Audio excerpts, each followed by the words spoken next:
Hello friends, welcome to my YouTube channel. दोस्तों, आज की वीडियो में हम बात करेंगे कि निफ्टी 50 की किस तरह की आगे की मूवमेंट आ सकती है इसके बारे में। तो चलिए वीडियो को शुरू करते हैं। देखिए, सबसे पहले हम निफ्टी का जो है ये टाइम फ्रेम डेली है। डेली टाइम फ्रेम पे देखते हैं कि निफ्टी की मूवमेंट फिलहाल कैसी रही है। तो निफ्टी का जो अगर हम देखेंगे, जो लास्ट टाइम का लो है वो 21,750 का है। तो 21,750 से लेकर के निफ्टी में लगभग 23,850 की मूवमेंट तो ऑलरेडी आ चुकी है, यानी कि लगभग 2,000 पॉइंट्स के से ज़्यादा की मूवमेंट अभी तक निफ्टी में आ चुकी है। ये इसका डेली टाइम फ्रेम है। वहीं अगर हम इसके डेली टाइम फ्रेम पे देखें, तो निफ्टी जहाँ पे इसकी क्लोजिंग आई है वो लगभग इसके लास्ट स्विंग हाई के आसपास आई है। यानी कि अगर आप देखें तो जो जो 5 फरवरी का जो हाई था वो भी यहीं पे था, और फिर अगर हम यहाँ पे देखें, अगर 25 मार्च के अगर हम हाई देखें तो वो भी यहीं पे था, 23,834 के आसपास। और फिर अगर हम देखें, अगर इसका 17 अप्रैल का अगर हम देखें तो वो भी जो है वो 23,850 का ही आसपास इसकी क्लोजिंग आई है। तो इसका मतलब ये हुआ कि निफ्टी अपने लास्ट स्विंग के आसपास दोबारा आ चुका है। ठीक है।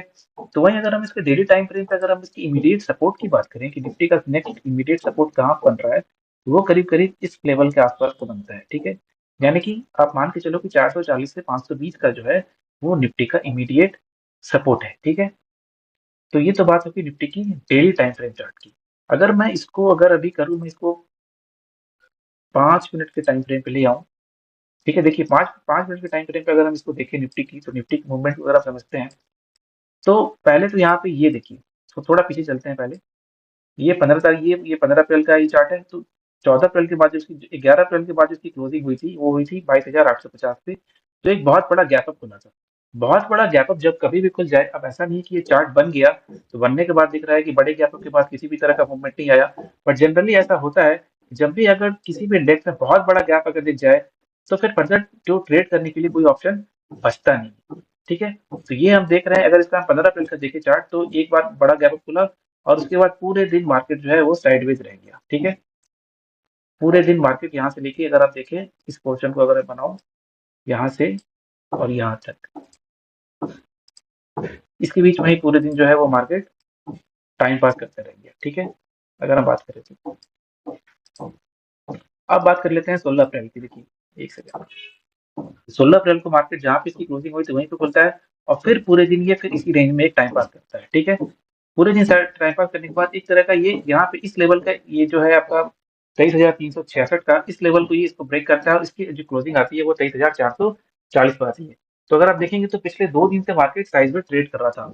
अब 17 अप्रैल को क्या होता है कि मार्केट बस स्लाइटली गैप डाउन ओपन होता है। अब गैप डाउन ओपन होने के बाद जो ये दो कैंडल बनती है, ये एक इंडिकेशन देती है कि इसने अपने जो है, अगर मैं थोड़ा सा इसको पीछे करूं और एक ट्रेंड लाइन यहाँ से ड्रॉ करने की कोशिश करते हैं। ठीक है। एक ट्रेंड लाइन यहाँ से ड्रॉ करते हैं। ठीक है। अभी आप फिलहाल के लिए भूल जाइए कि ये अभी ये कैंडल बनी है। अभी आप बस इसको बस फॉलो कीजिए।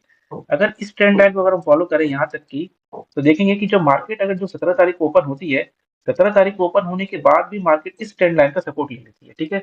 और सपोर्ट लेने के बाद ही फिर एक बार मार्केट ऊपर की तरफ जाता है। अब देखिए, जब भी क्या है कि जब भी मार्केट अपने कल का जो क्लोजिंग है और कल का लो बहुत मैटर करता है, तो कल की क्लोजिंग के पास मार्केट एक बार रेजिस्टेंस लेता है और फिर ये एक बार नीचे की तरफ आता है। लेकिन नीचे आने के बावजूद ये जो अपना लास्ट स्विंग लो है, या फिर उस दिन का या फिर इंट्राडे लो कह लीजिए, उसको ब्रेक नहीं करता है। ठीक है। उसको ब्रेक नहीं करता है। इसके कारण ये क्या होता है कि इसके कारण ये सिग्नल देता है कि जो मार्केट है वो पूरी तरह से फिलहाल बाहर कंट्रोल में है।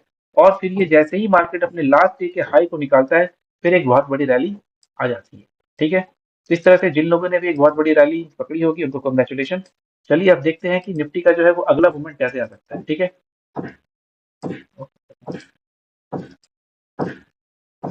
अब देखिए, निफ्टी की जो फिलहाल की जो क्लोजिंग आई है वो आई है करीब करीब 23,837 के आसपास। ठीक है। निफ्टी की क्लोजिंग यहाँ पे है। अगर हम यहाँ से एक पैटर्न बनाने की कोशिश करें, ये एक ट्रेंड लाइन ड्रॉ कर दे, ये एक ट्रेंड लाइन ड्रॉ कर दिया, और फिर इसके बाद अगर हम एक ड्रॉ करना चाहें इस तरह का कुछ एक फ्लैग एंड पोल पैटर्न अगर बनाना चाहें, सॉरी, और फिर एक यहाँ से भी। ठीक है। तो ये जो है एक तरह का flag pole and flag pattern बनाने की कोशिश कर रहा है। लेकिन अगर निफ्टी में सबसे बड़ी दिक्कत क्या है अभी फिलहाल के लिए, कि निफ्टी का जो नेक्स्ट इमीडिएट जो साइकोलॉजिकल रेजिस्टेंस है वो 24,000 के आसपास है। ठीक है। तो 24, और निफ्टी की जो क्लोजिंग है वो 837 के आसपास आई है। तो निफ्टी का जैसे ही अगर ये मान लीजिए 24,000 का जो ये जो लेवल है, 24,000 ये रहा, 24,000 के लेवल के पास जैसे ही अगर ये 24,050 को निकालेगा तो एक फ्रेश शॉर्ट कवरिंग आ सकती है, जो कि इसको कहाँ तक लेके जाएगी, 24,200 तक इसको लेके जा सकती है।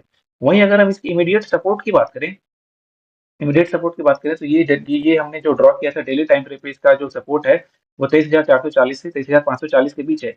यानी कि इसका जो इमीडिएट सपोर्ट अगर हम मान के चले तो इस रेंज में आ रहा है, इन दोनों की रेंज में इसका सपोर्ट है। या तो ये यहाँ पे पहले आए तो फिर यहाँ से सपोर्ट ले, और या तो फिर ये फ्रेश अगर ब्रेकआउट पे अगर आप ट्रेड करते हैं तो ब्रेकआउट पे जो ट्रेडिंग की जो प्रोबेबिलिटी बनती है वो आती है 24,050 के ऊपर, क्योंकि 24,050 के ऊपर अगर ये टिक गया तो एक फ्रेश शॉर्ट शॉर्ट कवरिंग और देखने को मिल सकती है। ठीक है, तो ये हमारी पूरी एनालिसिस हो गई डेली टाइम फ्रेम पे, और जो हमने इंटरडे पे भी एनालिसिस कर ली। ठीक है, देखते हैं कि इसको मंडे की ओपनिंग किस तरह की आती है। जनरली अगर हम देखें इसको, अगर हम डेली टाइम फ्रेम पे एक बार करके देखते हैं फिर से, अगर हम इसको डेली टाइम फ्रेम पे करें तो एक बहुत बड़ा मूवमेंट ऑलरेडी आ चुका है। तो मंडे को अगर कोई बड़ा ट्रेड ना भी मिले तो मंडे को देखना पड़ेगा कि किस तरह की क्लोजिंग मिलती है, कि क्या फिर से यहाँ पे सेलिंग आएगी क्योंकि अपने लास्ट हाई के पास आ चुका है, या एक ये फ्रेश ब्रेकआउट देगा। ठीक है, तो ये मंडे का कैंडल जो है वो बहुत ही ज्यादा इंपॉर्टेंट होगा हमारे अगले ट्रेडिंग्स के लिए। ठीक है, उम्मीद करता हूँ कि शॉर्ट वीडियो आपको अच्छा लगा होगा। वीडियो अगर अच्छा लगा हो तो वीडियो को लाइक और शेयर जरूर कर दीजिएगा। मिलते हैं अगले वीडियो में। Thank you.